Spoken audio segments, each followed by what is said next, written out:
হাজারো ব্যথা বেদনার পরে ফিরে আসনি তুমি আপন ঘরে।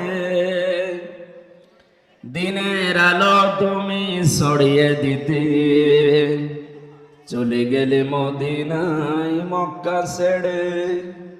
হে রাসূল তোমাকে ভুলি আমি কেমন করে। হে রাসূল তোমাকে ভুলি আমি কেমন করে। বাংলাদেশের ঐতিহ্যবাহী এলাকা সিরাজগঞ্জ জেলার কাশীপুর থানার অন্তর্গত মাইজবাড়ি ইউনিয়ন যুব সমাজের উদ্যোগে 3 দিন ব্যাপী 15তম বাৎসরিক তাফসিরুল কোরআন মাহফিলের সমাপনী রজনীর স্বনামধন্য সভাপতি। আল্লাহ তাআলা বলেন, তোমাদের ভেতরে যারা ঈমান আনে, আমি আল্লাহর প্রতি যাদের বিশ্বাস আছে এবং যারা এলেম পায়, দিনের পর দিন তাদের মর্যাদা আল্লাহ বাড়াতেই থাকে। এখানে ইয়ারফা এটা মজারি, বর্তমান ভবিষ্যৎ, প্রেজেন্ট ফিউচার, দারাজাত আল্লাহ বহু বচন দিয়েছেন। এই আয়াতগুলো চিন্তা ভাবনা করলে যে তথ্যটা পাওয়া যায়, কেউ যদি সত্যিকার অর্থে সম্মান পেতে চায়, মাস্ট বি তাকে ঈমান আনা লাগবে। প্রশ্ন আসতে পারে যে যত মানুষ দুনিয়ায় আছে সবাইকে ঈমানদার মনে করেন, অনেক মানুষ তো ঈমান নেই, বেঈমান। এই যে বুশ, এটা ডোনাল্ড ট্রাম্প, এদেরকে তো মানুষ সম্মান করে। কে বলেছে সম্মান করে? সামনাসামনি তাদেরকে সম্মান দেয়। যে পাহারা দিচ্ছে তাকেও আপনি পেছনে ডাক দিয়ে বলবেন, সে বলবে ও হারামি মরে না কেন।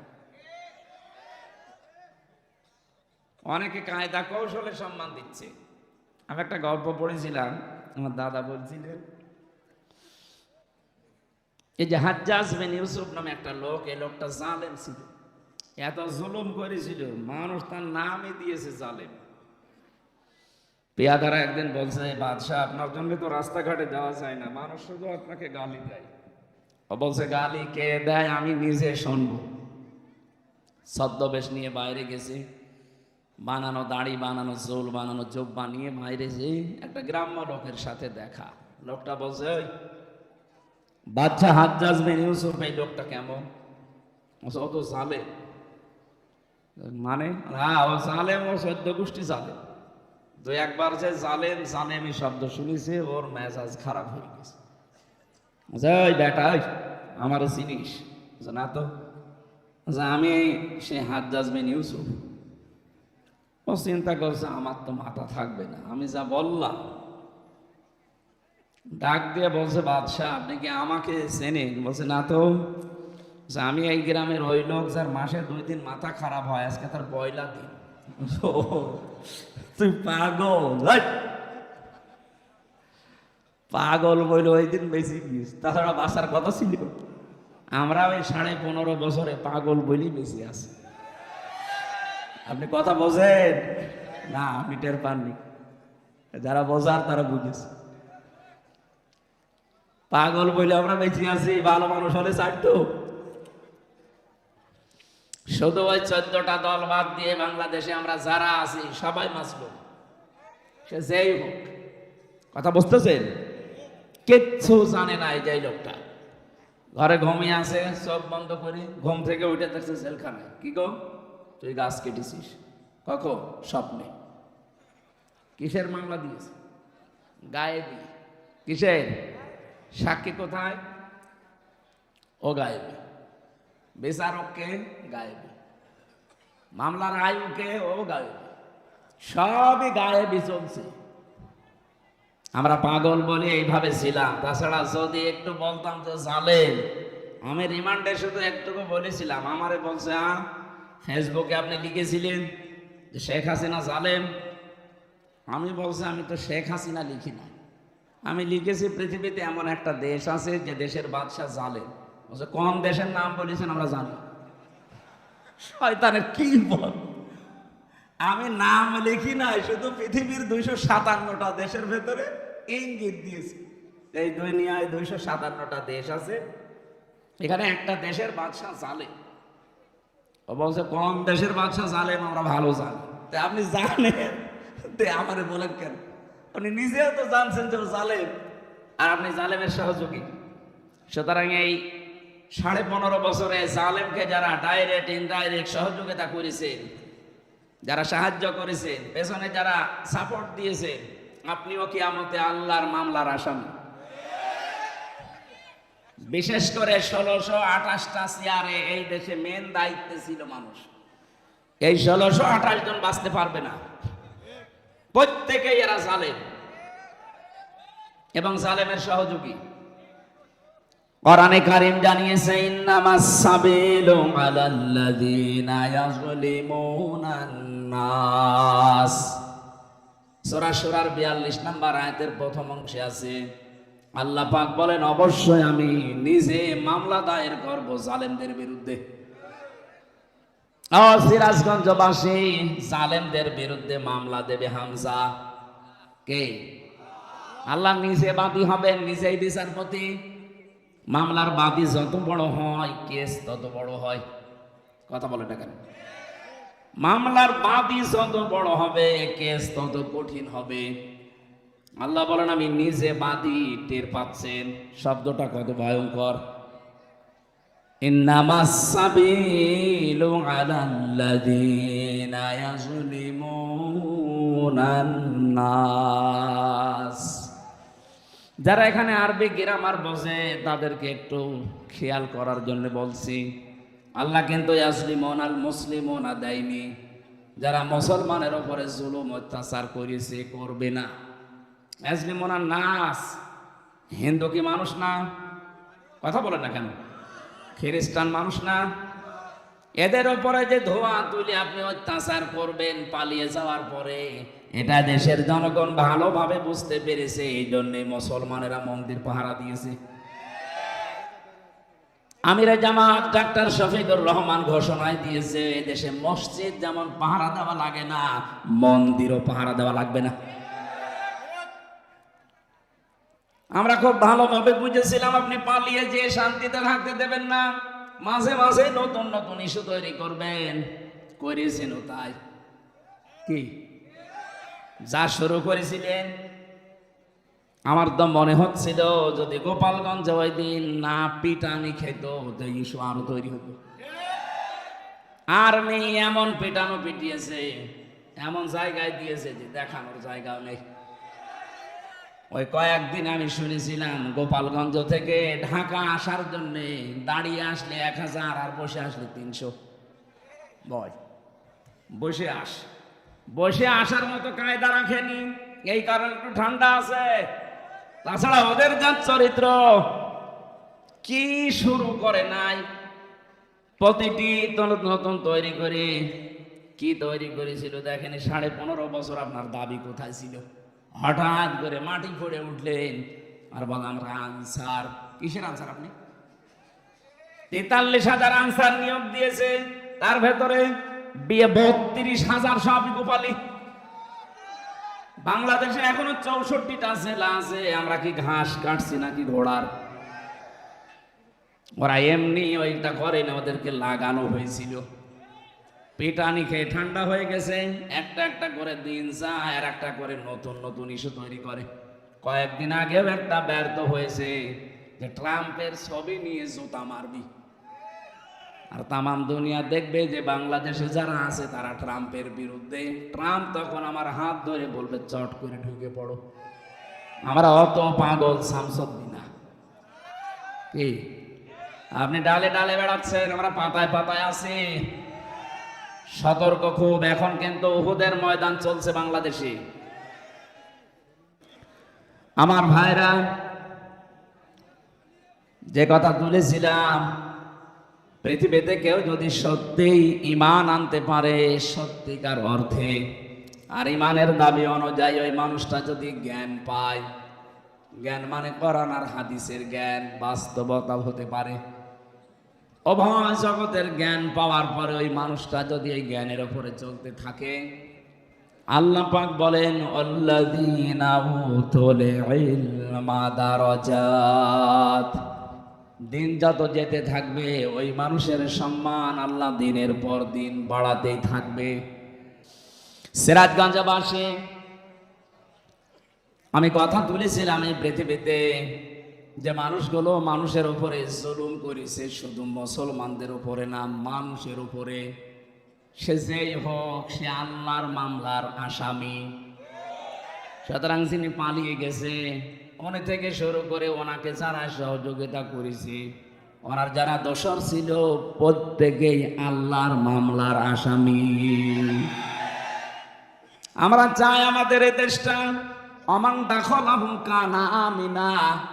আল্লাহ তাআলা জানিয়েছেন কাবা শরীফের চত্বরে ঢুকলে যেমন নিরাপত্তা পেয়ে যাও, আমাদের ৫৬,০০০ বর্গ মাইল যেন আল্লাহ নিরাপত্তার চাদরে ঢেকে দেয়। এখন ওখানে যেমন নিরাপত্তা আছে, বাংলাদেশ থেকে কাবা শরীফ কমপক্ষে ৬,০০০ কিলোমিটার। কত? ৬,০০০ কিলোমিটার দূরে। এই ৫৬,০০০ বর্গ মাইল তো আপনার ওই কাবার মতন নিরাপত্তা বেষ্টিত হবে না। হবে যদি আল্লাহর ওই কাবার মতন নিয়ম নীতি আমরা মেনে চলতে পারি। ওখানে বিধান চলে যেমন আল্লাহর, কাবার এলাকার ভেতরে আপনি শিরিক পাবেন না। সবচাইতে বড় বিষয় এইটা। আল্লাহ পাক বলেন যেখানে শিরিক মুক্ত পরিবেশ তৈরি হবে, উলাইকা লাহুমুল আমানু, ওই এলাকা আমি আল্লাহ নিজের নিরাপত্তায় বেষ্টন করে দেই। তারা আমি আল্লাহর কাছ থেকে নিরাপত্তার চাদর পাওয়ার হকদার। নিরাপত্তা দিতে পারে শুধুমাত্র কে? ছিল ১৫.৫ বছর আমাদের নিরাপত্তা। চাচা এরশাদ তো মরে গিয়ে বেঁচে গেছে, বলেছিল বাইরে থাকলে গম, ঘরে থাকলে খুন। কি কঠিন অবস্থায় ছিলাম। যাই হোক, এখন না যাই হোক আছে, আমরা চাই এ দেশটা যেন আরো নিরাপত্তার চাদরে ঢেকে যায়। কিন্তু এটা ঢেকে যাওয়ার জন্য যে শর্ত আল্লাহ দিয়েছে, মালিকের ওই শর্ত মানা লাগবে। সূরা আনআম ৮২ নম্বর আয়াতের প্রথম অংশে আছে, আল্লাযীনা আমানু ওয়া লাম ইয়ালবিসু ঈমানাহুম বিযুলমিন। আল্লাহ পাক বলেন যারা ঈমান আনবে আর ঈমানের ওই দাবির ভেতরে কোনো শিরিক, কোনো জুলুম মিশ্রণ করবে না, আমি আল্লাহর পক্ষ থেকে তারা নিরাপত্তা পেয়ে যাবে। আমরা চাই কাবার এলাকার মতো, কাবার চত্বরের মতো বাংলার এই ৫৬,০০০ বর্গ মাইল যেন নিরাপত্তার চাদরে ঢেকে যায়। আমরা নির্দ্বিধায় চলাফেরা করতে চাই। মনের ভেতরে আল্লাহ বাদে যেন আর কারো কোনো ভয় কাজ না করে। এরকম একটা দেশ আমরা চাই না। বলেন বলেন। আল্লাহ গ্যারান্টি দিচ্ছেন, এ নেতাদের কথা যদি আমাদের বিশ্বাস হতে পারে যে ওনারা যা বলছে এগুলো মেনে নিলে আমরা শান্তি পাবো, আল্লাহ পাক ১৫০০ বছর আগে গ্যারান্টি দিয়েছেন, ফামান তাবিআ হুদায়া ফালা খাউফুন আলাইহিম ওয়ালা হুম ইয়াহজানুন। আমার পক্ষ থেকে মাঝে মাঝে হেদায়েত যাবে, সর্বশেষ হেদায়েত যেটা তার নাম কোরআনে কারীম। কিয়ামত পর্যন্ত এটা ফাইনাল, এরপরে আর আসবে না। এটাকে যদি তোমরা অনুসরণ করতে পারো, অনুগত করে দেখাতে পারো জীবনের প্রতিটি ক্ষেত্রে, আমি গ্যারান্টি দিয়ে দিলাম। গ্যারান্টি দিচ্ছি হামজা কে, ফালা খাউফুন আলাইহিম, কোনো ভয় থাকবে না, কোনো চিন্তাও থাকবে না। আমি ভয়ের বাস্তবতা লক্ষ্য করেছিলাম। কোন মানুষ যদি সত্যিই আল্লাহর বিধান পেয়ে দৃঢ় থাকতে পারে, আল্লাহকে রব বলার পরে যদি টিকে থাকতে পারে তার বিধানগুলো নিয়ে, পৃথিবীর যত কঠিন হোক না কেন, আল্লাহ পাক বলেন সব চাইতে বড় কঠিন সময় ওই লোকটার মরণের সময়। ওই সময় আমি আল্লাহ ফেরেশতা নাজিল করে সাহায্য করব। সূরা হামিম সাজদাতে আল্লাহ ঘোষণা দিয়েছেন, ইন্নাল্লাযীনা ক্বালু রাব্বুনাল্লাহু সুম্মা ইসতাকামু তাতানাজ্জালু আলাইহিমুল মালাইকা। অবশ্যই যারা এই কথা বলতে পারে যে আমাদের রব আল্লাহ, আর এই কথার উপরে যারা টিকে থাকতে পারে, টলমল করে না, ছিটকে চলে যায় না, যে মানুষগুলো টিকে থাকতে পারবে রব আমার আল্লাহ এই কথার উপরে, তাতানাজ্জাল, এটা মুজারে, বর্তমান ভবিষ্যৎ প্রেজেন্ট ফিউচার মালা কন্যা দিয়ে আল্লাহ মালাইকা বহু বচন দিয়েছেন। ওই লোকটা যদি বিপদে পড়ে আমি আল্লাহ নিজে বলছি তারে হাজার হাজার ফেরেশতা দিয়ে সাহায্য করব। সব সময় সবচাইতে ভয়ঙ্কর সময় তার জীবনে যেহেতু মরণের সময় পর্যন্ত ফেরেশতারা তার কাছে এসে যখন ও আছাড় খেয়ে বিছানায় পড়বে, মরণের বিছানায়, আল্লাযীনা তাতাওয়াফাহুমুল মালাইকাতু তাইয়্যিবিনা ইয়াকুলুনা সালামুন আলাইকুম উদখুলুল জান্নাহ।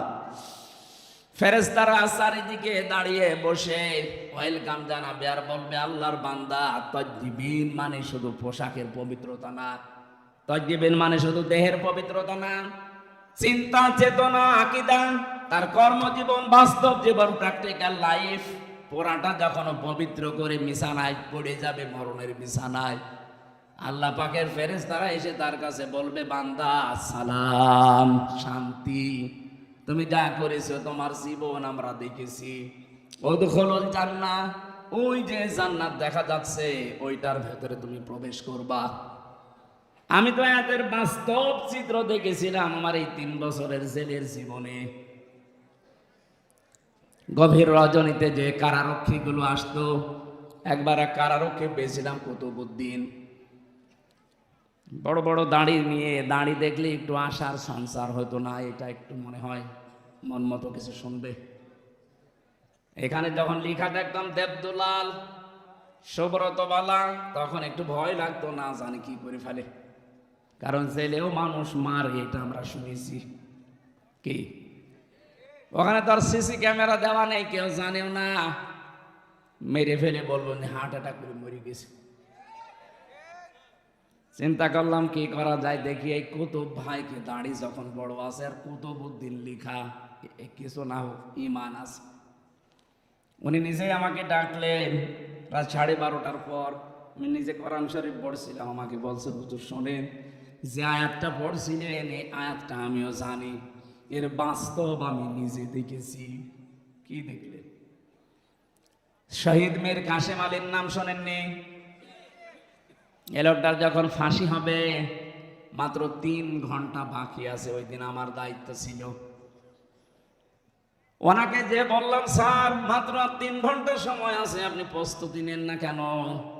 শহীদ মীর কাসেম আলী রহমতুল্লাহ আলাইহি উনি ডাক দিয়ে বলছে আল্লাহর বান্দা কুতুব ভাই, 3 ঘন্টা তো অনেক সময়, এক কাজ করেন, আমি 2 ঘন্টা ঘুমিয়ে গেলাম, 1 ঘন্টা আগে আমারে জাগিয়ে দেবেন। দেখলাম ঠিক উনি ঘুমিয়ে পড়েছে। 2 ঘন্টা পরে ওনারে জাগালাম, গোসল করলেন, ওযু করে নামাজ আদায় করে একটা কফি বানালেন, 2 জন খেলাম। এরপরে আমারে বলছে আমি প্রস্তুতি নিয়েছি, শাহজাহান জল্লাদকে ডাক দেন, চলেন। মনে হচ্ছে উনি শ্বশুর বাড়ি যাবে। আমারে বলছিল হামজা ভাই, এতে কঠিন পরিস্থিতিতে যার 3টা ঘন্টা পরে ফাঁসি হবে, সে নিজেও জানে যে দুনিয়ার জীবন শেষ আজকে, আর মাত্র আর 3টা ঘন্টা আমার জীবনে বাকি আছে। সে 2 ঘন্টা ঠিক আরামে ঘুমিয়ে গেল, ওর ঘুম আসলো কি করে? আমি বলছি হ্যাঁ, যে আয়াত পড়লাম এই আয়াতটা আমি নিজে বাস্তবে তার জীবনে দেখতে পাচ্ছি। আল্লাহ পাক জানিয়েছে যে তার জীবনটা পবিত্র করতে পারবে। ইয়াকুলুনা সালামুন, ফেরেশতারা তার সামনে এসে বলবে আল্লাহর বান্দা শান্তি তোমার উপরে বর্ষিত হোক, উদখুলুল জান্নাহ, ওই যে জান্নাত দেখতে পাচ্ছ তাড়াতাড়ি যাও, ওখানে প্রবেশ করা লাগবে। সূরা হামিম সাজদার ওই আয়াতটা এর সাথে মিল আছে। যারা আল্লাহকে রব বলার পরে সত্যি সত্যি যত ঝড় ঝাপটা আসুক না কেন, যারা টিকে থাকতে পারে তাদের ঈমান বিক্রি করে না। এই মানুষগুলোর জন্য আল্লাহ যে ফেরেশতা পাঠায়, এটা মীর কাসেম আলী নিজে প্রমাণ দিয়েছেন। ফেরেশতারা এসে যখন এই কথা বলে, আল্লাহ তাখাফু, ভয় পাবেন না আল্লাহর বান্দা, ওয়ালা তাহজানু, চিন্তাও করবেন না। তাফসীরে মুনীরের ভেতরে পড়েছে কিসের ভয় কিসের চিন্তা, মানুষ হিসাবে দুর্বলতা আসতেই পারে, চিন্তা ভয় যে আমার বউ আছে বাইরে, আমার ছেলে ব্যারিস্টার আরমান গুম হয়ে আছে, একদিন 2 দিন 5 দিন না 8 বছর। তাও তো সাধারণ পাগল ছাগল ছেলে হলে মেনে নিয়ে আসে তো ব্যারিস্টার। এরকম একটা ছেলে গুম হয়ে আছে, স্ত্রী অসুস্থ হয়ে পড়ে আছে লাইফ সাপোর্টে, তার দলীয় লোকগুলো, তার অনুসারীগুলো, তার সহকর্মীগুলো সব পালিয়ে পালিয়ে বেড়াচ্ছে, কেউ ধানের খেতে, কেউ বাঁশ বাগানে। 1-2 দিন না 15টা বছর জীবনের উপরে বাঁশ গাড়ি চলছে। এই চিন্তা থাকলে তার 3 ঘন্টা পরে যার মরণ হবে, 2 ঘন্টা সে ঘুমাচ্ছে কোন কারণে? ফেরেশতারা এসে কানের কাছে এইটা বলেছিল, ভয় পাবেন না, আপনার ওই সন্তানের দায়িত্ব আল্লাহ নিয়ে নিয়েছে, আপনার স্ত্রীর দায়িত্ব আল্লাহ নিয়ে নিয়েছে, আপনার দলীয় লোকজন পালিয়ে বেড়াচ্ছে, আপনার সহকর্মী যারা সহযোদ্ধা সবাই পালিয়ে বেড়াচ্ছে, কারো কারো ফাঁসি হয়ে গেছে, আপনার কোনো চিন্তা নেই। এগুলোর সব আমার আল্লাহর হাতে এখন চলছে। আমার মনে হয় এই কথা শোনার পরে তার 2 ঘন্টা ঘুম এসেছে। আপনি বাস্তবে শুনতে যেমন সহজ মনে হচ্ছে, ওই জায়গায় থাকেন তো দেখি, জেলখানায় সবচাইতে বেশি চলে ঘুমের বড়ি। আমি 3টি বছরের ভেতরে আমার মনে হয় কত যে ঘুমের বড়ি গেছে আল্লাহ জানে, আরো ডাক্তাররা জানে।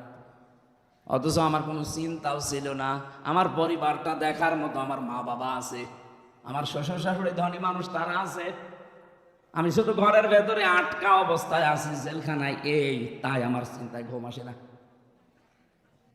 আর তার কত কিছু বলেন তো, লক্ষ লক্ষ মানুষের কর্মসংস্থান তৈরি করে দিয়েছে লোকটা, তাও হারাম না, সব হালাল কর্মজীবন। এত বড় কঠিন কঠিন বিপদ যার মাথার উপরে চলছে, নিজের ব্যারিস্টার ছেলে গুম হয়ে পড়ে আছে, কোনো খবর নেই, আর মেরে ফেললেও তো খবর আসতো যে মরে গেছে, একটা সান্ত্বনা পাওয়া যায়, অথচ গুম হয়ে আছে, মরে গেছে না বেঁচে আছে জানি না। এই চিন্তা থাকলে তো আমার জীবনও ঘুম আসতো না। কত ভাই আমার বারবার ওই দিন বলেছিলেন, হামজা ভাই ওনার ঘুম আসলো কি করে, আমি আজ পর্যন্ত মিলাতে পারিনি। আমি মিলিয়েছি, এই যে সূরা হামিম সাজদার এই 30 নম্বর আয়াতটা আল্লাহ তার কানের কাছে ফেরেশতা দিয়ে শুনিয়েছে, নাই তো তার জীবনও ঘুম আসার কথা না। এতটুকুই ফেরেশতারা শেষ করেনি, কিসের চিন্তা করেন, কিসের ভয় পান আপনি? কোনো ভয় নেই আপনার, কোনো চিন্তা নেই। ওয়া আবশিরু বিল জান্নাতিল্লাতী কুনতুম তুআদুন, ওই জান্নাতের সুসংবাদ গ্রহণ করেন যার ওয়াদা আল্লাহ করেছেন। নাহানু আউলিয়াউকুম ফিল হায়াতিদ দুনিয়া ওয়া ফিল আখিরাহ, আমরা আপনার সঙ্গে ছিলাম দুনিয়াতে, এখন আপনার সঙ্গে সাথী আছি, জান্নাতে যাওয়া পর্যন্ত আপনার সঙ্গে থাকবো, এমন জায়গায় আপনাকে আমরা পৌঁছিয়ে দেওয়ার জন্য এসেছি। ওয়ালাকুম ফিহা মা তাশতাহি আনফুসুকুম ওয়ালাকুম ফিহা মা তাদউন নুজুলাম মিন গফুরির রহিম। এমন একটা বাগানে আপনাকে আমি প্রবেশ করাবো, এমন একটা জান্নাতের ভেতরে আপনাকে আমরা ঢুকিয়ে দেব যেখানে চাওয়ার আগে জিনিস পাওয়া যায়। আল্লাহ আমাদের কপালেও যেন এরকম একটা কিছু লিখে রাখে, বলেন আমিন। দয়াময়ের পক্ষ থেকে এটা বিশাল একটা মেহমানদারি।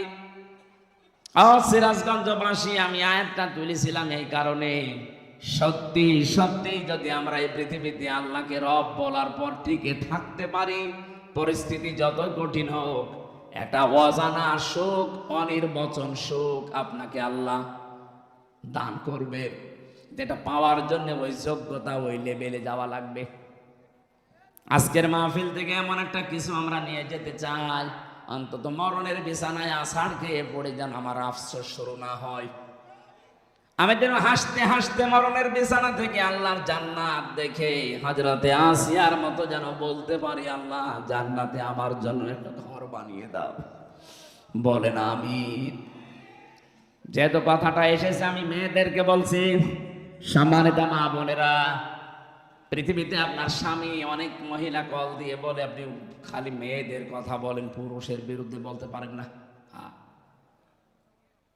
মেয়েদের কথা কেন বলি জানেন? সবচাইতে বেশি ভালোবাসেন নবীজি এই পৃথিবীতে তিনটা জিনিসকে, তার এক নাম্বারে নারী, স্ত্রী। আপনারা মায়ের জাত, স্ত্রীর জাত, এজন্য আপনাদেরকে আমিও বেশি ভালোবাসি। কিন্তু আমি দেখতে পাচ্ছি কোরআন আর হাদিসের চোখ লাগিয়ে অধিকাংশ মেয়েরা জাহান্নামে যাচ্ছে। আমি বাঁচাতে চাই আপনাদেরকে। এ পৃথিবীতে আপনার স্বামী যত খারাপ হোক, আপনি তো এইটাই বলতে চান হামজা ভাই স্বামীদের বিরুদ্ধে ওয়াজ করতে পারেন না, আমি ওয়াজ কি করব? এদেশে আজ পর্যন্ত নারী নির্যাতনের মামলা আছে, পুরুষ নির্যাতনের কোনো মামলা নেই। আমরা যে কোন যন্ত্রণায় আছি এটা বোঝাতেও পারি না। অন্তত ডক্টর ইউনূসকে আমরা আহ্বান জানাবো, খুব তাড়াতাড়ি পুরুষ নির্যাতনের একটা আইন বানান। সেটা আমি একা না, এখানে যত স্বামী বসে আছে অধিকাংশ মানসিক যন্ত্রণায়, মানসিক রোগী হয়ে যাচ্ছে স্ত্রীর ব্যবহারের কারণে। আমি কয়েকটা বলছি, একটু মিলান তো পান কিনা। এটা তিরমিজি শরীফের হাদিস। আল্লাহর নবী বলেন নেককার মহিলা দুনিয়াতে তো ওইটাকে বলা হয় যেটা 5 ওয়াক্ত নামাজ পড়ে, রমজানের রোজা রাখে আর কালো বোরকা পরে ঘোরে না। তিরমিজি শরীফের ভেতরে 4টা গুণ দেওয়া আছে। আপনি দেখবেন আপনার স্ত্রীর ভেতরে, আপনার মেয়ের ভেতরে, আপনার ভাবির ভেতরে 4টা পাওয়া যায় কিনা। যদি পাওয়া যায় তার জন্য জান্নাতের 8টা দরজা খোলা থাকবে। আর যদি 4টার একটাও পাওয়া না যায়, জান্নাত না জাহান্নামের 7টা দরজা খোলা থাকবে।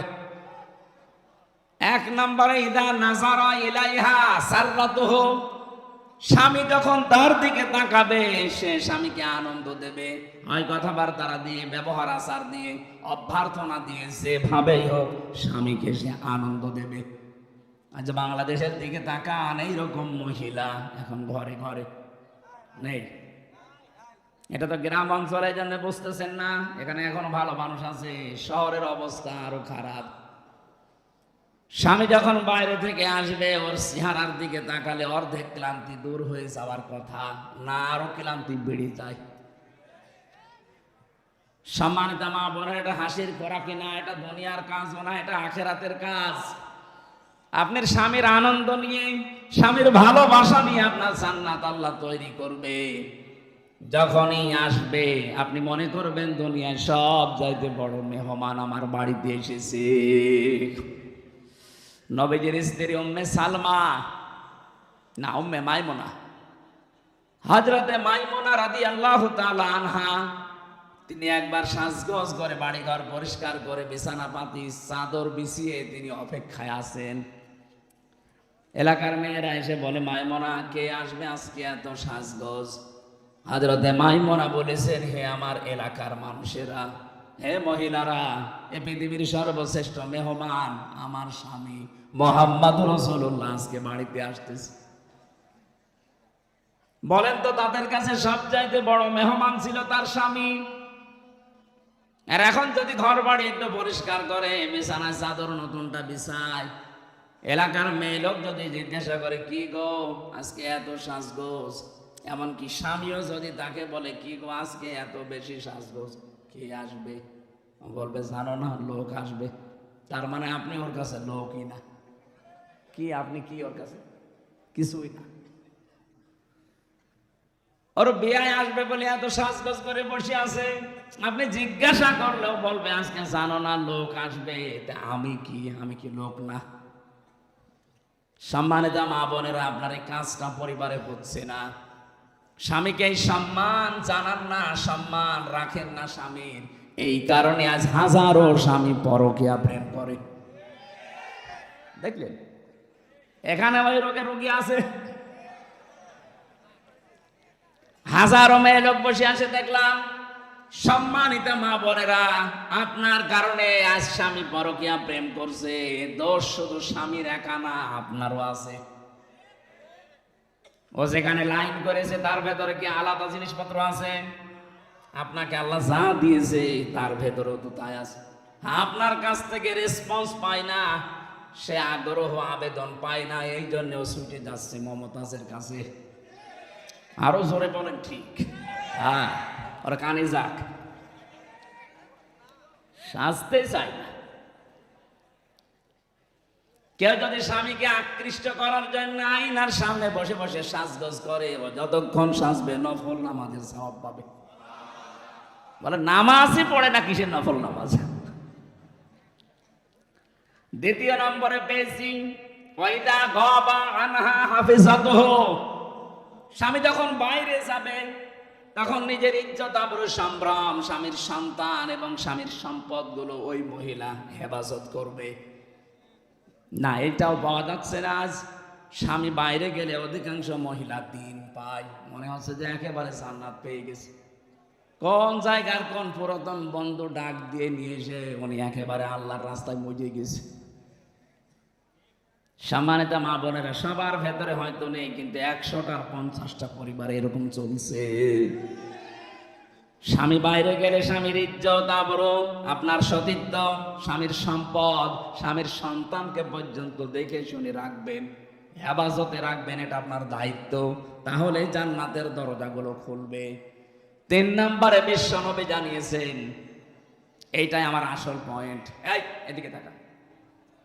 অতুইনু আলা দীনি যাওজাতিহা। 3 নম্বরে ওই মহিলা জান্নাতি যেই মহিলা তার স্বামীকে দ্বীনের পথে চলার জন্য সাহায্য করে, সময় দেয় এবং স্বামীকে উৎসাহ দেয়। দ্বীনের জন্য, মানবতার জন্য স্বামী কাজ করে। এই যে সেলিম রেজা সাহেব, মানে একটা রাজনৈতিক ব্যক্তিত্ব, মানবতার সেবা করার জন্য বাড়ি থেকে যখন বের হয়। অধ্যাপক শাহিন সাহেব মানবতার সেবার জন্য দিন প্রসারে দিন কায়েমে বাড়ি থেকে বের হয়। যতক্ষণ বাইরে থাকে স্বামীর জন্য আশায় থাকবে আর স্বামীকে বাহবা দেবে, উৎসাহ যোগাবে। যদি সংসারে অভাবও হয় স্বামীকে উল্টা পাল্টা কিছু শোনাবে না। যতক্ষণ পর্যন্ত আপনি স্বামীর সাহায্যে থাকবেন, হ্যাঁ, দেখবেন তো মানবতার কাজ করে কিনা, ইসলামের কাজ করে কিনা। যতক্ষণ বাইরে আছে আপনি যদি সাহায্য করেন, সহযোগিতা করেন, যদি তাকে উৎসাহ যোগান, জান্নাতের 8টা দরজায় মনে করবেন আপনার জন্য খোলা আছে। 4 নাম্বারটা এটা আর একটু কঠিন। নবীজি বলেন, স্বামী যেটা পছন্দ করে ওটা যদি জায়েজ হয়, জীবন থাকতে তোমাকে মেনে নেওয়া লাগবে। সিরাজগঞ্জের মা বোনেরা, আমি নিজে একজন স্বামী, আমি আমার ঈমান থেকে বলছি, যত স্বামী এখানে বসে আছে প্রত্যেকটা স্বামী আমরা চাই বিয়ের পরে যেন আমাদের মা বাবা আমাদের সাথে থাকে। এটা চান না? 100টা পরিবারের 98টা মহিলা এটা চায় না। সে দিনদার মহিলাও বলেন আর বেদিনদার বলেন, বদ্দিন মহিলা, দিনদার মহিলা, সবার এখন এই আচরণ না, আমি তোমার মা বাবার সাথে থাকতে পারবো না।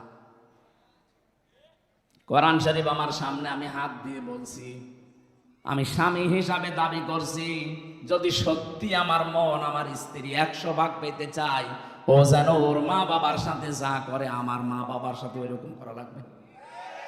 কথা বলছেন? নাই তো জীবনও আপনি আমার মন পাবেন না। সংসার করার জন্য উপরে উপরে হয়তো ভালোবাসা দেখাতে পারে, কিন্তু ভেতরে আমার জ্বলে পুড়ে ছাই হয়ে যাবে। সম্মানিত মা বোনের, এই ভুলটা জীবনও করবেন না। স্বামীর মা বাবা, স্বামীর বোন আর ভাই, এদের সাথে যত ভালো আচরণ করতে পারবেন আপনি স্বামীর কাছ থেকে তত ভালোবাসা মহাব্বত বেশি পাবেন। আর স্বামীকে নিজের আয়ত্তে রাখার জন্য এর চাইতে বড় ঔষধ আর নেই। আজ হাজারো পরিবারে আমরা দেখতে পাচ্ছি, অধিকাংশ পরিবারে স্বামী বাধ্য হয় মা বাবাকে আলাদা করে দিতে, এমনকি বাড়ি থেকে বের করে দিচ্ছে, বৃদ্ধাশ্রমে রেখে আসতেছে। কয়েকদিন আগে আমি নীলফামারীর কিশোরগঞ্জ গিয়েছিলাম, ওখানে দেখে একটা বৃদ্ধাশ্রম আমারে নিয়ে গেল দেখার জন্যে। এই লাইনে প্রায় 25 জন, এই লাইনে 25 জন মা আর বাবা বসে আছে। তাদের চোখের দিকে তাকালে আমার মনে হচ্ছে প্রত্যেকটা মা বাবা সন্তানের জন্য বরদোয়া করছে, অথচ তাদের তো ছেলে মেয়ে আছে আমার মতো। কোন ছেলে কখনো চায় না মাকে বাবাকে আমি বৃদ্ধাশ্রমে দিয়ে আসি না, সে যত খারাপ ছেলে হোক। এটা বাধ্য হয় বোর কারণে। আর এই বউকে পানি পড়া খাওয়ায় ওই বোর মা আর ওর বড় বোন। ওখান থেকে বারবার টিপস দেয়, কতদিন আর থাকবি, আলাদা হয়ে যা, আরামে খেতে পারবি। এরকম ছোট মনের বউ দেশে নেই। কার কার বউর এরকম মন ছোট, হাত তোলেন তো দেখি। না, এই এলাকায় আমার মনে হয় এই হাদিস বলা ঠিক হলো না। আলহামদুলিল্লাহ, এলাকার মেয়েরা ভালো আছে, সম্মানিত মা বোনেরা, আমি মাফ চেয়ে নিচ্ছি এই হাদিস বলার কারণে। না, বললাম এই কারণে, যদি মেনে নিতে পারেন আলহামদুলিল্লাহ, আরো ভালো হবে। আপনার স্বামী খারাপ আমিও জানি, কিন্তু আপনার স্বামী এত খারাপ না যে তার চরিত্র ফেরাউনের মতো। আপনি যে বর দোয়া দেন, কিছু হলে একটু শোনেন কোরআন কি বলছে। দারাবাল্লাহু মাসালাল লিল্লাযিনা আমানু ইমরাতা ফিরআউন ইয ক্বালাত রাব্বি ইবনি লি ইনদাকা বাইতান ফিল জান্নাতি ওয়া নাজ্জিনি মিন ফিরআউনা ওয়া আমালিহি ওয়া নাজ্জিনি মিনাল কওমিজ যালিমিন। সূরা তাহরিমের ভেতরে আছে 11 নম্বর আয়াত। আল্লাহ পাক বলেন, ফেরাউন যখন তার স্ত্রী আসিয়াকে হাতের ভেতরে ব্রেক লাগিয়ে দিয়েছে, পায়ের ভেতরে ব্রেক লাগিয়েছে, কপালের ভেতরে শলাকা লাগিয়েছে, মাথার উপরে গরম তেল ঢেলে দিচ্ছে, উলঙ্গ করে লজ্জাস্থানে বর্ষা মারবে, এই পরিস্থিতিতে চারিদিকে লোকজন, এত কঠিন অবস্থায়ও ফেরাউনের স্ত্রী আসিয়া স্বামীর জন্য বরদোয়া করেননি। এই কঠিন পরিস্থিতি যখন চলছে, আল্লাহ পাক জিবরাইলকে বললেন, জান্নাতটা তুলে ধরো তার সামনে। হযরতে আসিয়া জান্নাত দেখার পরে তিনি বলেছিলেন, মালিক জান্নাত পাঠিয়েছো না, আমি এটা চাই না, তুমি এক কাজ করো, আমার জন্য জান্নাতের ভেতরে একটা ঘর আলাদা আমার জন্য তৈরি করো, যেখানে বসে সব সময় তোমাকে দেখা যায়, তোমাকে সব সময় দেখা যাবে, এরকম একটা ঘর আমার জন্য বানাও। ও মাবুদ, জান্নাতি যখন জিবরাইল ফেরেশতা দিয়ে পাঠিয়ে দিয়েছে, আমি আর একটা আরজি করি, ভালো করে শুনবেন। এরকম কঠিন পরিস্থিতি চলছে, তারপরেও তিনি বলেছিলেন, মাবুদ আমার স্বামী আমার সাথে আজ যা করছে, এমনকি লোকজন দিয়ে করাচ্ছে, এই কঠিন পরিস্থিতিতে তুমি আমার স্বামীর উপরে রাগ করো না, এমনকি যাদেরকে দিয়ে অত্যাচার করাচ্ছেন তুমি তাদের হাত থেকে আর আমার স্বামীর হাত থেকে তুমি আমাকে রক্ষা করো, কিন্তু তাদের উপরে তুমি গজব দিও না। কত বড় কঠিন পরিস্থিতি, এর বড় স্বামীর জন্য তিনি বরদোয়া দেননি, আর আপনি একটা সাবান কম হলে গালি দেন।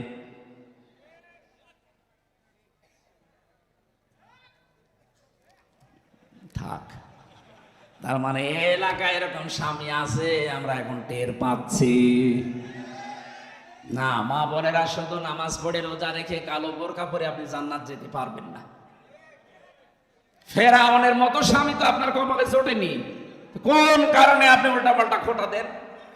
আমি আজকে হাদিস একটা লিখেছিলাম, বিশ্ব নবী জানিয়েছেন 6 প্রকার নারীকে আল্লাহ বিনা হিসাবে বিচারও করবে না, জাহান্নামে দিয়ে দেবে। এটা তিরমিজি শরীফের হাদিস। 1 নম্বরে, যে মেয়েরা মাথার চুল খোলা রেখে বাড়ির বাইরে যায়, এরকম এই মহিলা দেশে নেই। দিন আরো বাড়তেছে, দিন যত যাচ্ছে এরকম মহিলা বাড়তেছে। এদের আদর্শ নাকি ফারুকের স্ত্রী তিশা। ফারুকের স্ত্রী তিশা চেনেন না? এর চুল কোনো সময় ঢাকা থাকে। এদেরকে নাকি আদর্শ বানিয়েছে মেয়েরা। 2 নম্বরে নবীজি বলেন, যারা স্বামীকে অসম্মান করে, সম্মান দিতে চায় না।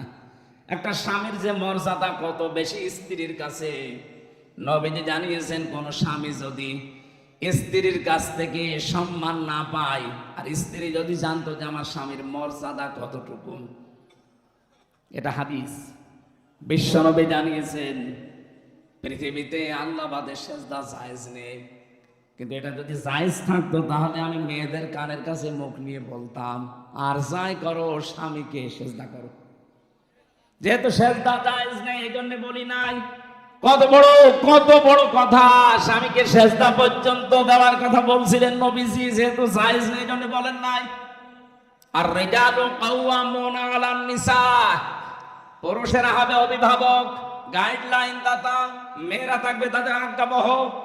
কিন্তু আজ আমরা দেখতে পাচ্ছি, আমরা পুরুষ মানুষ যারা, আমরা এখন জোগাইলে আর বউগুলো রাজমিস্ত্রি, ওরা এখন উপরে চলতেছে। 3 নম্বরে বেশি স্বামীকে বাদ দিয়ে যারা দেবরের সাথে হাসি তামাশা করে, এই এলাকায় সব সাবধান, জাহান্নামী হওয়ার জন্য এটাই যথেষ্ট। স্বামী বাদ দিয়ে যারা দেবরের সাথে হাসি তামাশা করেন, নবীজি বলেন, সাহাবী প্রশ্ন করলেন, হে রাসূল, দেবর সম্পর্কে আপনি কি বলেন? নবীজি বললেন, এ তো একটা মৃত্যু সমান, দেবরকে মরণের মতো ভয় করা লাগবে। আর বলেন না, এটা আমার ছোট ভাই, কয়েকদিন পরে দেখছে আল্লাহর রাস্তায় ওর সাথে চলে গেছে। এখানে যে পর্দা করা ফরজ, অনেকে মানতেও চায় না, বিশ্বাসও অনেকের হয় না। ও মনে আছে কত সহজে চলতেছে, অথচ কবিরা গুনাহ হচ্ছে। 4 নম্বরে বেশি অপবিত্র থেকে পবিত্র হওয়ার খবর রাখে না। 3 দিন 5 দিন 7 দিন 10 দিন না, ওর যে 15 দিন চলে যাচ্ছে খবরই নেই। সম্মানিত মেয়েরা, পুরুষ মানুষ না বুঝলেও আপনি বুঝেছেন, অপবিত্র শরীর থেকে পবিত্র হওয়ার জন্য যখনই হবেন খুব তাড়াতাড়ি চেষ্টা চালাবেন। এরপরে বেশি যারা মিথ্যা কথা বলে আর গীবত করে আর কসম দেয়, এই 3টা সবচাইতে বেশি। এই যে মিথ্যা কথা বলা, গীবত করা আর কসম দেওয়া, এর কথা ওর কাছে তালাতালি করে লাগিয়ে দেওয়া, এটা মেয়েদের ভেতরে দেশে নেই। আরো জোরে বলেন। সম্মানিত মা বোনেরা, কারো ভেতরে যদি এই দোষটা থাকে, সে যেন এই মুহূর্তে তাওবা করে ফিরে আসে। এই যে তালাতালি করা, এর কথা ওর কাছে লাগানো, ওর কথা ওর কাছে লাগিয়ে মানুষের সম্পর্কে ফাটল ধরায়, নষ্ট করে দেয়। এটা যদি এলাকায় চালু থাকে, তাহলে এই এলাকার মানুষের দোয়া কবুল করা আল্লাহ বন্ধ করে দেবে। সে যত বড় হুজুর দিয়ে দোয়া করান। মুসা নবীর জামানায় একবার বৃষ্টি বন্ধ ছিল, চাটিয়াল ময়দানে উম্মতদেরকে নিয়ে তিনি নামাজ আদায় করে দোয়া করলেন, রব্বুল আলামিন বৃষ্টি তো বন্ধ করে দিয়েছো, বৃষ্টি বন্ধ করে দিলে দুনিয়ার কোনো ক্ষমতা নেই বৃষ্টি নাজিল করা, আছে না? قل أرأيتم إن أصبح ماؤكم غورا فمن يأتيكم بماء معين। আল্লাহ পাক বলেন, নবী ওদেরকে বলেন তো, পানির লেয়ার যদি আমি কমিয়ে দেই, নিচে নামিয়ে দেই, ওদের কোন বাবা আছে পানির লেয়ার উপরে তুলে দেবে? কেউ পারবে না। বৃষ্টি দেওয়ার মালিক আমি, আল্লাযী জাআলা লাকুমুল আরদা ফিরাশাও ওয়া আনজালা মিনাস সামাই মাআ। জমিনকে যিনি বানিয়েছেন বিছানার মতো, আর আকাশ থেকে যিনি পানি নাজিল করেন, এ দায়িত্ব কার?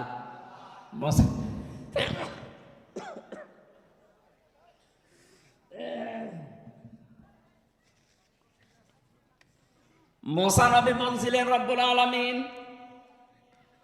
আকাশের পানি যেহেতু বন্ধ হয়ে গেছে, আমার তো কষ্ট হচ্ছে, কিন্তু এইগুলো তো আমার উম্মত, কিন্তু তোমার তো বান্দা, তোমার বান্দার জন্য তোমার মায়া লাগে না? আল্লাহ বলেন, মায়া লাগে, তাহলে বৃষ্টি দাও না। বলে না, এ কথা শোনা যাবে না, মায়া লাগে কিন্তু আমি বৃষ্টি দেব না। হযরত মুসা নাছর বান্দা ছিলেন, কারণ আল্লাহ তার সাথে কথা বলতেন, কালিমুল্লাহ। আল্লাহ মাঝে মাঝে বলতেন, মুসা, আমি তোমাকে আমার নিজের জন্য বানিয়েছি। তুমি যখন বারবার নাছর বান্দা বলো না বৃষ্টি দেওয়া লাগবে, আমি কিন্তু বিরক্ত হয়ে গেছি, কেন বৃষ্টি দেবো? আমি দেব না। মুসা নবী বলে, আল্লাহ, এগুলো আমার উম্মত, আমার মায়া লাগছে, কতদিন হয়ে গেল, তাড়াতাড়ি বৃষ্টি দাও। আল্লাহ পাক বলেন, হ্যাঁ, আমি বৃষ্টি দিতে পারি, কিন্তু তুমি যাদেরকে নিয়ে দোয়া করছো, এদের ভেতরে একজন নামিমা, তালাতালি করা মহিলা আছে। এই মহিলা যতক্ষণ বের হয়ে না যাবে, তুমি মুসা নবী হওয়ার পরও তোমাদের দোয়া আমি ফেরত দিয়ে দেব, কবুল করব না। হযরত মুসা এমনি রাগান্বিত নবী ছিলেন, রাগ হলে তার টুপি দিয়ে চুল খাড়া হয়ে বেরিয়ে যেত। ডাক দিয়ে বলে, মাবুদ, তুমি শুধু ওই মহিলার নাম বলো, দেখো কি করি। না, আমি নিজেই মানুষের নাম ধরতে নিষেধ করি, আর এখন আমি নিজে নাম ধরবা, তুমি অপমান করবা তারে। হযরত মুসা বলে, আল্লাহ, আমি তো আর জানি না মানুষের মনের খবর, আমি কি করে জানবো বলেন? আল্লাহ পাক একটা বুদ্ধি দিলেন, কাজ করো, চাটিয়াল ময়দানে গিয়ে উম্মতদেরকে তওবা করাও।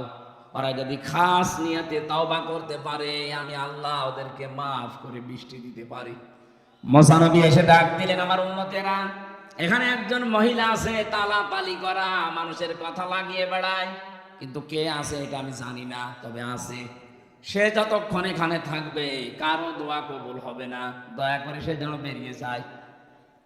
অথবা আমি এখন তাওবা করছি, আমার সাথে সবাই যেন মিলে তাওবা করে। তিনি তাওবা পড়ালেন। তাওবা মানে আমাদের মধ্যে যে আস্তাগফিরুল্লাহ রাব্বি মিন কুল্লি যামবিন না। আমরা তো এটা বাক্য পেয়েছি, চামড়ার মুখ পেয়েছি, অহরহ বলতে থাকছি, কিন্তু তাওবা আর ইস্তেগফার এক জিনিস না। আপনি ইস্তেগফার পড়েন সব সময়, আস্তাগফিরুল্লাহ আস্তাগফিরুল্লাহ আস্তাগফিরুল্লাহ পড়তে থাকেন, আপনার জীবনের গুনাহগুলো মাফ হবে। ওইটা যেটা আল্লাহর সাথে সম্পর্কিত। কথা বুঝতেছেন না? আপনি বোঝেন না। তাওবার ইস্তেগফার এক জিনিস না, দুইটার অক্ষরও এক না। তাওবার ভেতরে যে কয়টা অক্ষর আছে, ইস্তেগফারের ভেতরে ওই অক্ষরগুলো নেই। কথা বোঝেন তো? তাহলে আমরা সব সময় যদি ইস্তেগফার করি, যেমন আস্তাগফিরুল্লাহ, এটা করলে গুনাহ মাফ হবে। কোন গুনাহ? এটা ক্লাস চলছে। কোন গুনাহ মাফ হবে? আল্লাহর সাথে যেগুলো সম্পর্কিত। আপনি নামাজ পড়েননি, হয়তো আল্লাহ মাফ করে দিলে দিতে পারে না, শাস্তি দিলেও দিতে পারে। রোজা রাখেননি, এটা আল্লাহর সাথে সম্পর্কিত। হজ ফরজ ছিল, হজ করেননি, এটা আল্লাহর সাথে সম্পর্কিত। কিন্তু বান্দার সাথে যেটা সম্পর্কিত, ওইটা আপনার আস্তাগফিরুল্লাহ মাফ হবে না। কথা বলেন না কেন? ওটা যদি তাওবা করেন মাফ হবে, কিন্তু তাওবার নিয়ম হচ্ছে অপরাধ যার কাছে, স্বীকার করবেন তার কাছে। এই 15.5 বছরে আপনি যার যার ক্ষতি করেছেন, কাউকে মিথ্যা মামলা দিয়ে, মিথ্যা সাক্ষী দিয়ে জীবনটা নষ্ট করে দিয়েছেন। কথা বলেন।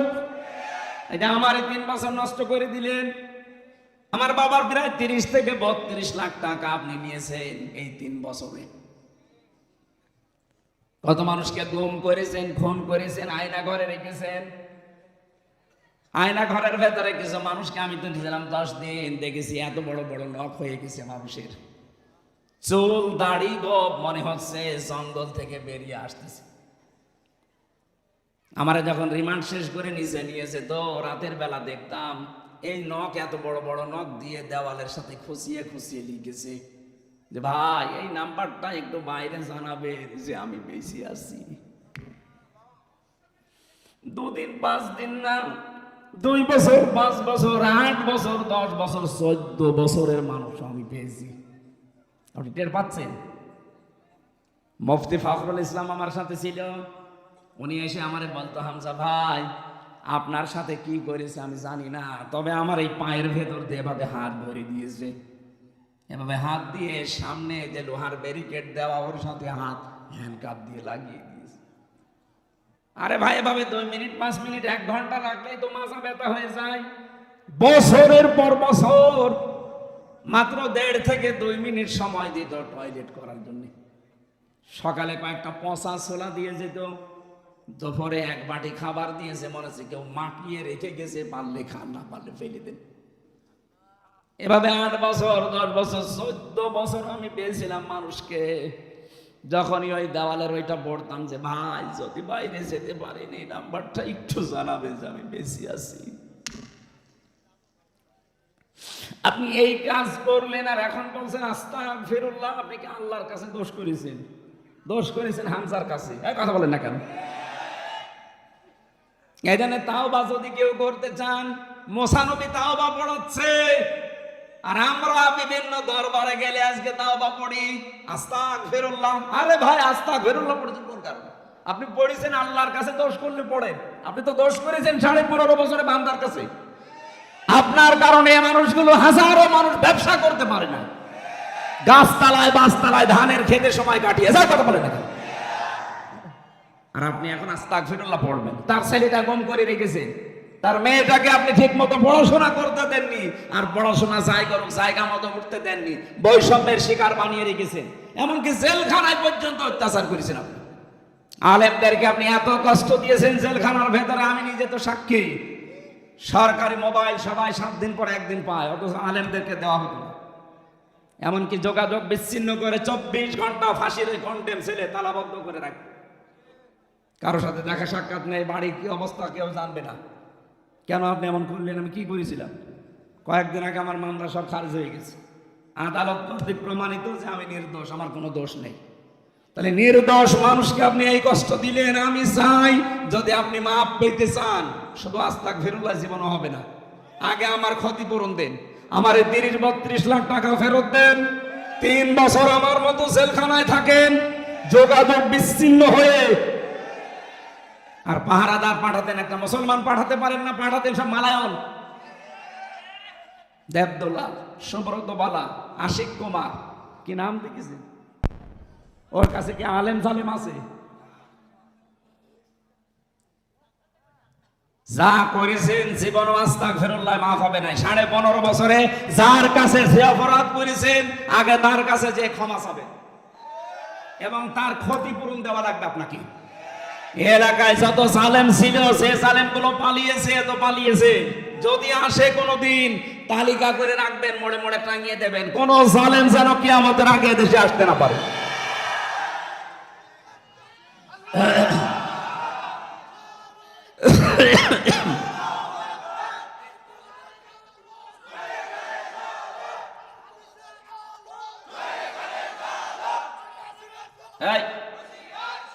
নাম ধরা দরকার নেই, জালেম কারা এটা ফেরেশতারাও জানে। জানে না ফেরেশতারা? তারা নাম লিখে রেখেছে। এই জন্য আমাদের আহ্বান থাকবে, আমরা আপনাকে ভালোবাসি, আপনারা আমাদেরই আত্মীয় স্বজন। কেউ আমরা বুবু বলি, কেউ ভাবি বলি, সে যাই বলি। এটা তো সিরাজগঞ্জ, মনে হয় রাজশাহী বিভাগ না? যাক, রংপুর বিভাগ নেই, বেঁচে গেছে।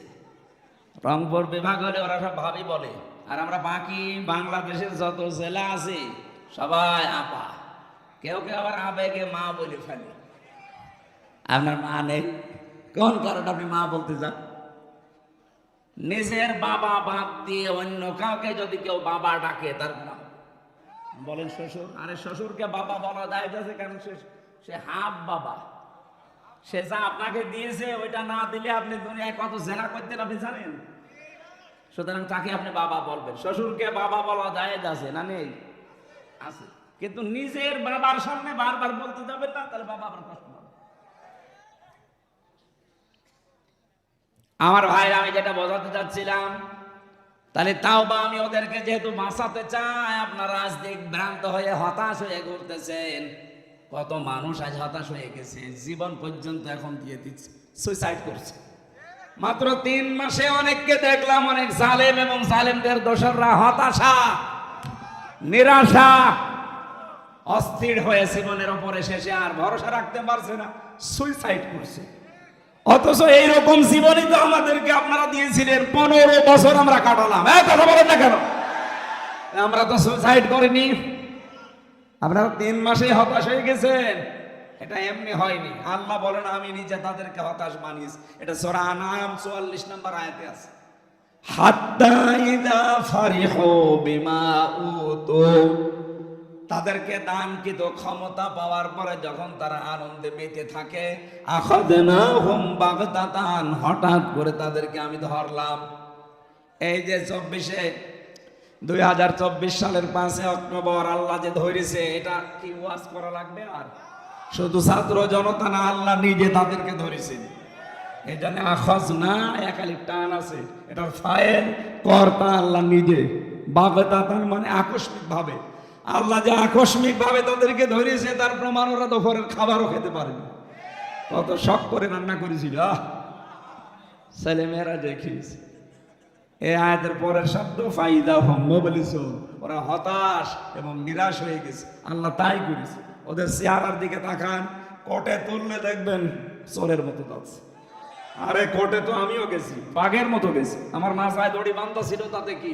কারণ আমি জানি আমার কোনো অপরাধ নেই। যে মামলা দিয়েছে জীবনে আনসারুল্লাহ কি আমি নামই শুনি। এই জন্য কোটে তুলেছে, আমি বাঘের মতো গেছি। আরো শয়তান 36,000 কোটি টাকা মেরেছে দরবেশ। কোটে যায় দেখবেন একেবারে মানুষ চোর, টাটকা চোর। মানুষ এখন ডিম মারতেছে, তা ভালো ডিম না পচা ডিম। অপমান এখনো কিছু হয়নি, শুরু হচ্ছে। দিন যত যাবে জালেমদের প্রতি আল্লাহ নিজে লানত দেবে, ওয়ালাহুম আযাবুম মুহিন, নিকৃষ্টতম শাস্তি ওদেরকে আল্লাহ দেবেই। সূরা আলে ইমরান।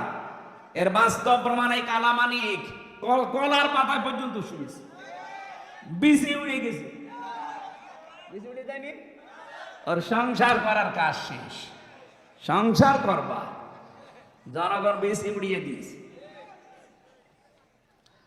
এখানে জালেমদের অধপতন শুরু হয়েছে। এখনো যারা আশায় আছেন বুক বেঁধে না, আপা আসতেছে। কিসের আপা?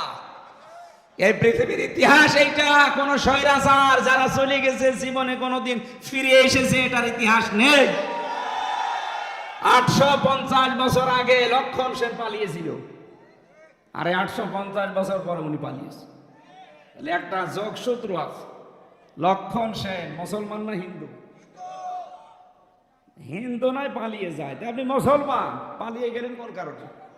ওনার সাথে আপনার একটা সম্পর্ক আছে মনে হয়। আমি জেল থেকে বলছি, আমি মেজর ডালিম বলছি, আমার ফাঁসি চাই। এই বইগুলো নিয়ে আসেন, আমি দেখাবো ওনাদের যে ইতিহাস, জন্ম, বংশ পরস্পরায়। আমার মনে হয় লক্ষণ সেনের বংশ হয়ে যেতে পারে। আমি ওইদিকে আর না যাই, কিন্তু আমার আফসোস লাগছে একটা হাজি মানুষ আপনি। আজ এই 10-12 দিন দেখছি বাইরের দেশের বিভিন্ন মডলদেরকে সৎ কর্নার পাওয়ার জন্য বিভিন্ন কথা ছড়াচ্ছে, মিথ্যা কথা। কি যে আমি নির্বাচিত ছিলাম, আমাকে উৎখাত করা হয়েছে, এটা ডাহা মিথ্যা কথা। আপনি নির্বাচিত ছিলেন এ কথা শয়তানকে বলেন, শয়তান পর্যন্ত হাসবে। 15.5 বছরে নির্বাচন হয়েছে এই দেশে, এ দেশের ঘোড়াও বিশ্বাস করবে না। কারণ নির্বাচনের আগে 154 জন অলরেডি ঘোষণা হয়ে গেছে। নির্বাচিত হইলেন কি করে? এরপরে দিনের ভোট আপনি রাতে করে ফেলেছেন। এ কথা বলেন না কেন? আমার সাথে এক ওসি ছিল জেলখানায়, ও আমারে বলছিল, হুজুর আপনি যে তাওবার ব্যাখ্যা বললেন, আমি একটা তাওবা করেছি, দেখেন তো আমার তাওবা হয়েছে কিনা। কিভাবে? সেই যে নির্বাচন গেল, আমি বাইরে ছিলাম, আমার দল বল নিয়ে আমার যা আছে এসআই এবং কনস্টেবল, আরো কিছু আছে হেলমেট বাহিনী, আল্লাহর ওলি তারা, এদেরকে নিয়ে আমি রাত 12টার পর থেকে ভোট কাটা আরম্ভ করলাম। ফজর পর্যন্ত কাজ করে কমপ্লিট করে বাক্স পাঠিয়ে দিলাম জায়গা মতো। এরপরে ফজরের আজান দেওয়ার পরে গোসল করলাম, ওযু করে, যেহেতু ক্লান্ত, ফজরের জামাতে এখন আর যাওয়া যাবে না, নামাজ নিজেই পড়ে নিলাম, নিয়ে বললাম আস্তাগফিরুল্লাহ। হুজুর আমার এই তাওবা হয়েছে। না, আপনি তো আল্লাহর কাছে দোষ করেননি, আপনি দোষ করেছেন হামজার কাছে। একটা এমপি বানাতে 3.5 লাখ 4 লাখ হামজা লাগে, এ কথা বলেন না কেন? আপনি সবারটা নিজে নিয়ে নিলেন। কি আমরা কি ঘাস কাটছি? তাহলে কি তওবা করবো কি করে? হ্যাঁ, তওবার একটা পদ্ধতি আছে। যার যার ভোট আপনি নষ্ট করেছেন, কেটে নিয়েছেন, আগে তার কাছে যে মাপ চাবেন। এই 3.5 লাখ 4 লাখ মানুষের কাছে। কথা বলেন না কেন? কিন্তু ভয়ঙ্কর বিষয়, আপনি এই যে জেলে আমার সাথে কয় বছর আছে, নুসরাত হত্যা মামলার ওসি, এই যে কয় বছর হয়ে গেল, 8 বছর জেল দিয়েছিল ওনারে। কয় বছর পরে শুনলাম বেরিয়ে গেছে, এই স্বাধীনতার আগে বের হয়েছে। এখন আপনার একটা ভয়ঙ্কর বিষয়, আপনি যতদিন জেলে আছেন এর ভেতরে অনেক হামজা মারা গেছে। কি অনেক মানুষ এই কয় বছরে দুনিয়া থেকে বিদায় নিয়েছে। এখন তাদের কাছে আপনি ক্ষমা চাবেন কি করে? অন্তত এখন জেল থেকে বের হয়ে নাই যারা বেঁচে আছে তাদের কাছে ক্ষমা চাইলেন, কিন্তু যারা বেঁচে নেই তাদের কাছে আপনি মাফ চাবেন কি করে? তার মানে আপনার তাওবা হবে না। এখানে জালেমদের দোসর যারা, তাদের দুনিয়াও শেষ, আখিরাতও শেষ। কি করলেন আপনি? নিজের পায়ে নিজে কোড়াল মারলেন। মুসা নবী তাওবা করিয়েছিলেন এইরকম তাওবা, যে অপরাধ তার কাছে, স্বীকার করো তার কাছে, সবাই সবার কাছে মাপ চায়, স্বীকার করে যে আপনার এই অধিকার আমি নষ্ট করেছি, আপনার এই দিন একটা গালি দিয়েছিলাম, আপনি মাফ করে দিন। আল্লাহর সাথে যা করেছেন আল্লাহকে বলেন। এই তাওবা করার পরে শুধু মুনাজাত করতে দেরি, সঙ্গে সঙ্গে আল্লাহ বৃষ্টি দিতে দেরি করেন। সুতরাং এখানে যদি কোনো মহিলা, কোনো পুরুষ এই তালাতালি করার এই রোগে রোগী থাকেন, এক্ষুনি বেরিয়ে চলে যাবেন, নাই তো এই মাহফিল মাঠে মারা যাবে। দেখেন তো কোনটা উঠছে, হয় যে দুজন এটা চলে যাচ্ছে। যাক, তাড়াতাড়ি করা মানুষ লাগবে না, দেন বের করে দিন। 6 নম্বরে গেছি, ওই মহিলা জাহান্নামী যে অন্যের সুখে হিংসা করে, সিরাজগঞ্জে নেই? আমার হোক, অন্য কারো যেন না হয়, এত হিংসা ভেতরে যে আমার 20 তলা হোক, অন্যের যেন 1 তলা না হয়। একটা লোক চাষ করতে গিয়ে একটা পাথর পেয়েছিল, পাথরে যে ঘষা লাগে দৈত্য বের হয়ে আসে, ডাক দিয়ে বলে, মালিক কি চান? যা চাবেন তাই দেব, কিন্তু দুঃখের বিষয় আপনাকে যা দেব আপনার পাশে যে থাকবে তার ডবল হয়ে যাবে, বসে দরকার নেই। বাড়িতে যে স্ত্রীকে বলছে, শোনো এটা কুদরতি পাথর, এটা হেফাজত করে রাখবা, সাবধান ঘষা যেন না লাগে, আমি মাঠের থেকে ঘুরে আসতেছি। স্ত্রী চিন্তা করছে, নিষেধ করে গেল, ঘষা যেন না লাগে, দেখে একটা ঘষা দিয়ে যেই দিয়েছে ঘষা, দৈত্য বের হয়ে বলছে, মালিক কি চাই আপনার? কি চাই মানে, দেখো না কুড়ি ঘরে আছে, আমার 1 তলা বাড়ি চাই।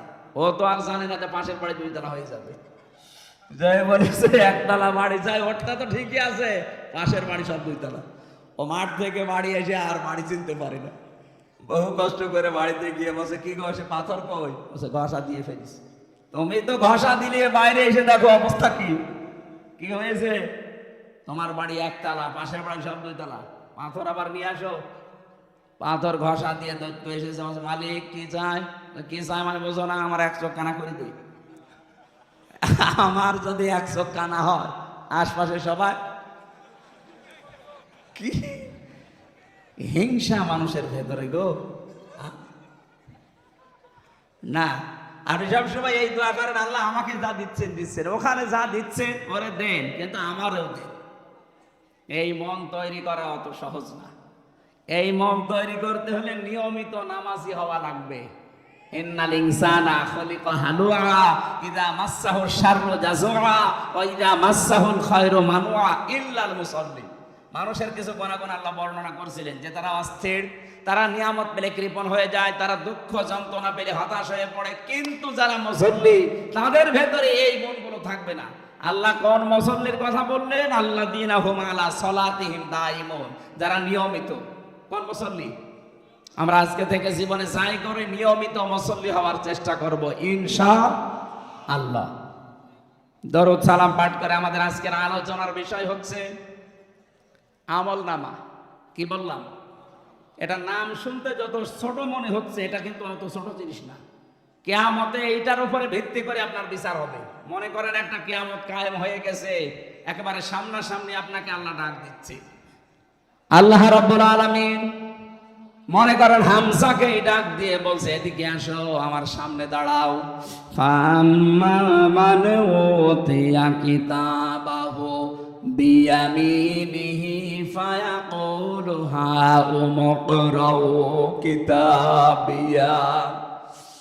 দেখে আমি আল্লাহ ডান হাতে আমলনামাটা ধরিয়ে দেব, ওর জীবনী দেখার পর এ মানুষটা আমলনামা হাতে নিয়ে পড়তে থাকবে আনন্দে, আর মানুষকে বলতে থাকবে, ইন্নী জানান্তু আন্নী মুলাকিন হিসাবিয়া, অবশ্যই আমি বিশ্বাস করতাম যে আমার হিসাব দেওয়া লাগবে। সিরাজগঞ্জবাসী, মানুষের জীবন যদি পরিচ্ছন্ন করতে হয়, পরিষ্কার বানাতে হয়, পবিত্র করতে হয়, অবশ্যই আপনাকে হিসাব এটা ভিতরে নিয়ে আসা লাগবে।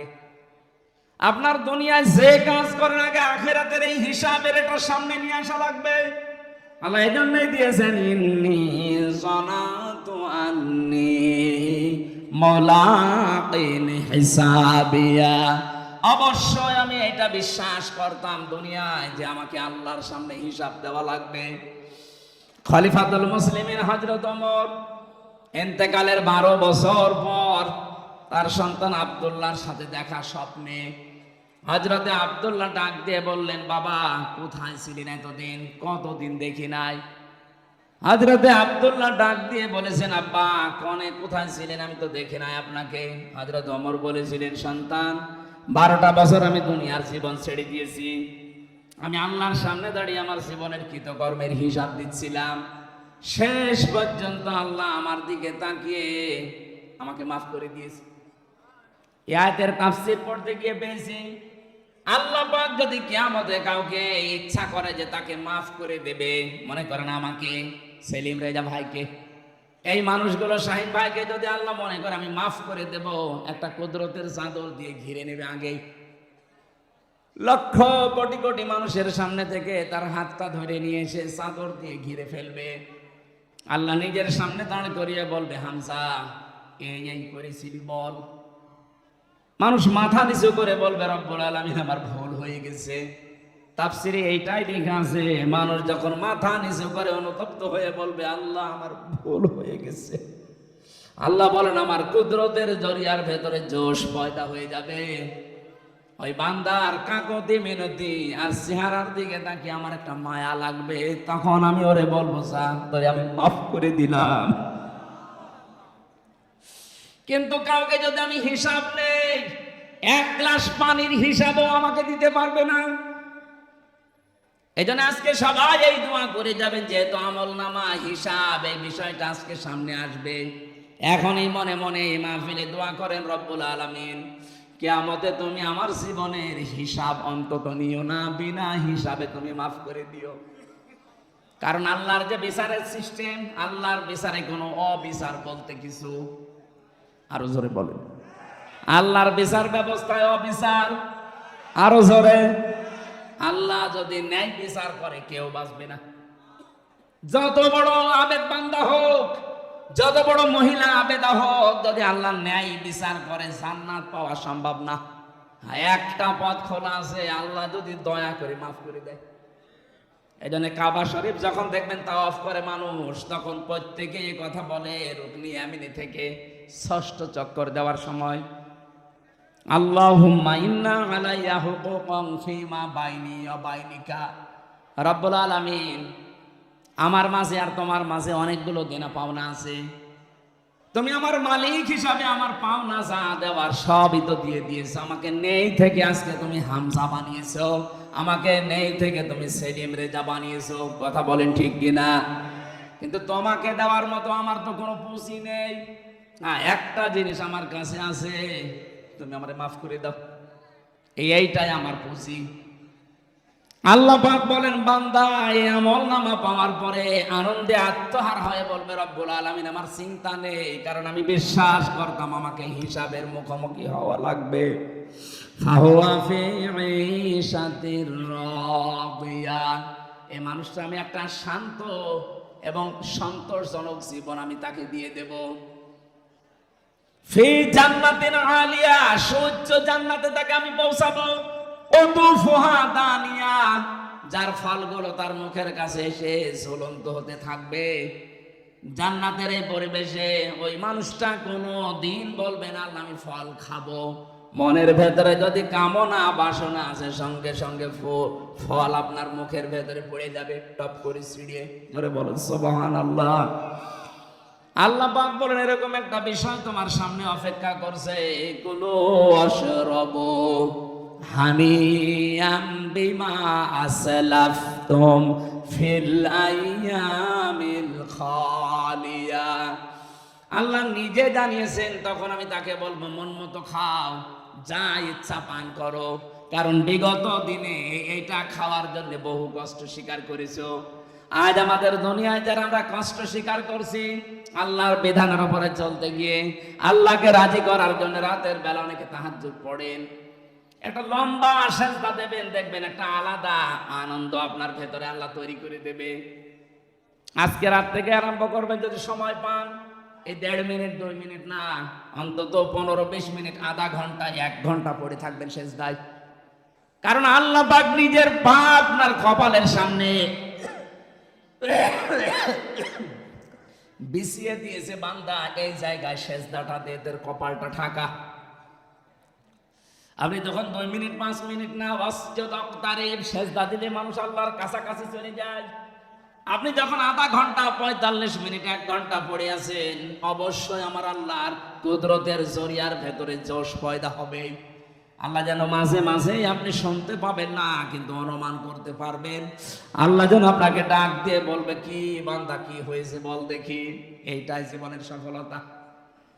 যিনি প্রধানমন্ত্রী ছিল এতদিন অবৈধ, উনি যদি এই সিরাজগঞ্জের, যিনি মারা গেলেন, এই যে কি যেন নাসিম উদ্দিন, এই নাসিম সাহেবকে যদি ঢাকা থেকে উনি বলতেন, নাসিম ভাই কোনো ভয় নেই, আপনি আমার সামনে আছেন, আমার চোখের সামনে, নাসিম সাহেবের বুক কত বড় হয়ে যেত।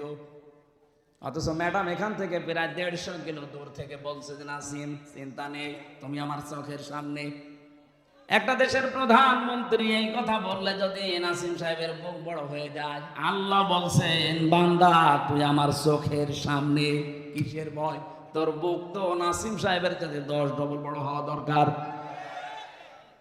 আমি আমার এই ছোট মেয়েটাকে মাঝে মাঝে পরীক্ষা করে দেখেছি। ও যখন 1.5 বছর বয়স ছিল, 1 বছর ছিল, ওই সময় আমার জেলখানায় নিয়ে যায়। বড়টার বয়স ওই সময় 7 বছর। ওর উপরে ধাক্কা দিলে ছুঁড়ে মারলে কান্নাকাটি করতো। আর ছোটটা ফারিহা, আরে 1 বছর তো উপরে দিলেই হাসতো। চিন্তা করতাম বড়টা কান্নার কথা আর ছোটটা হাসে, বড়টা কান্দে কেন? বড়টা তো আর হাসি পাওয়ার কথা, যেটা আনন্দ লাগবে। বড়টা কাঁদছে এই কারণে ও জানতো আমি একটু ভারী হয়ে গেছি, আমার বাবা উপরে যত মারবে যদি ধরতে না পারে আমার কিন্তু অবস্থা খারাপ হয়ে যাবে। আর ছোটটার ভেতরে এই বিশ্বাস নেই, ওরা আমার প্রতি এই বিশ্বাস জন্মছিল, আমার বাবা যত উপরেই মারবে নিচে হাত পেতে রাখবে। আল্লাহ পাক বলেন বান্দা একটা সেজদা দিয়ে যখন লম্বা পড়ে থাকবি, তোর এই বিশ্বাস আসবে আমার আল্লাহ আমার কথা না শুনে পারে না। তোর বিশ্বাস যেই পর্যায়ে পৌঁছাবে ওই দাবি নিয়ে আমি আল্লাহ তোর সামনে হাজির হয়ে যাব। এটা ফিল আইয়ামিল খালিয়া, পেছনের জীবনে তো বহু কষ্ট করলি, আজকের এই খাবার, আজকের এই পানীয়, আজকের এই নিয়ামত আমি তোর জন্য বরাদ্দ করে দিয়েছি। এখন শুধু প্রবেশ কর, কিয়ামত পর্যন্ত এই নিয়ামতের ভেতরেই তুই থাকবি, কেউ তোকে বের করে দেবে না, আর তোর বের হতে মনও চাইবে না। খালিদিনা ফিহা লা ইয়াবগুনা আনহা হিওয়ালা। বলেন আল্লাহু আকবার। আল্লাহ আমাদের ডান হাতে আমলনামা দিয়ে এরকম নিয়ামত রাশির ভেতরে যেন নিক্ষেপ করে আবাদান আবাদান, যেটা শুরু হবে আর শেষ হবে না, এরকম জায়গায় যেন যাওয়ার তৌফিক দেন। এর পরবর্তীতে আল্লাহ জানিয়েছেন ওয়াম্মা মান উতিয়া কিতাবাহু বিশিমালি, যাকে আমি আল্লাহ বাম হাতে আমলনামা দেব এইভাবেই না, এই বাম হাতটা বুকের ভেতর দিয়ে দিয়ে পেছন দিয়ে বের করাও। তাফসীরে কাবীরের ভেতরে আছে বুক ফেড়ে এর ভেতরে হাত ঢুকিয়ে পেছন দিয়ে বের করবে। শুনতে যত সহজ মনে হচ্ছে, এদিকে আসেন একটু আপনাকে দেখাই কেমন লাগে, দেখেন। এটা করব, তোর বুক ছিঁড়ে এর ভেতরে দিয়ে হাত দেব, পেছন দিকে ফেরেশতারা 2-3 জন হাত টেনে বের করে বলবে আমলনামা দিয়ে দে। বিশাল এক জীবনের খাতা আপনার হাতের উপরে দিয়ে এবার বলবে বুকের ভেতর দিয়ে বের কর। মাঝখান পর্যন্ত এসে বেরও হবে না, পেছনেও যাবে না। বলেন তো এরকম অবস্থা আমাদের জীবনে নেই? যদি একবার এরকম হয়ে যায় আমলনামা খারাপ হওয়ার কারণে, কি হবে আপনার এই দুনিয়ার 500 বছরের হায়াত? আল্লাহ আমাকে স্মরণ করাচ্ছেন, এখনো স্মরণ কর, এটা হবে তোর সামনে। এরপরে দিয়েছেন ফায়াকুলু ইয়া লাইতানি লাম উতা কিতাবিয়া। লোকটা বুকের ভেতরে যখন আমলনামাটা বেজে যাবে, খাতাটা বলবে আল্লাহ তুমি যদি এটা না দিতে, এটা যদি আমি না দিতে আমাকে, তাহলে তো ভালো হতো। আলামাদিরি মা হিসাবিয়া, আজকে যদি আমার হিসাবই না হতো আমার জন্য সব চাইতে ভালো হতো। ইয়া লাইতাহা কানাতিল কাযিয়া মা আগনা আন্নি মালিয়া হালাকা আন্নি সুলতানিয়া। আমার মরণে যদি আমার শেষ হয়ে যেত, মরণের পরে যদি ওঠা লাগবে আমলনামা দেবে, তাও তো বুকের ভেতর দিয়ে পেছন দিয়ে বের করে আবার আটকিয়ে যাবে। এগুলো যদি আমার মরণে শেষ হয়ে যেত, আমার যে সম্পদ ছিল, আমার যে বিশাল সম্পদ অর্জনের করেছেন, কই সে সম্পদ? আমার তো কোনো কাজে আসলো না আজকে। আমার তো মনে হচ্ছে আয়াত পড়ার পরে বাংলাদেশের বহু মানুষ আমরা এই অবস্থায় আছি। এটা বলবো আমরা, হালাকা আন্নি সুলতানিয়া, আমার ক্ষমতা আজকে আমার হাত ছাড়া হয়ে গেছে। আল্লাহ এত রাগান্বিত হয়ে যাবেন, আয়াতটা পড়লে আমার কেমন ভয় লাগে। খুযুহু ফাগুল্লুহু সুম্মা আল জাহিমা সাল্লু। আল্লাহ ডাক দিয়ে বলবেন ফেরেশতারা ধর এ নাফরমানকে ধর, জাহান্নামের ভেতরে নিয়ে যা, দাঁড়া। নিয়ে যাওয়ার আগে ইয়া লাইতা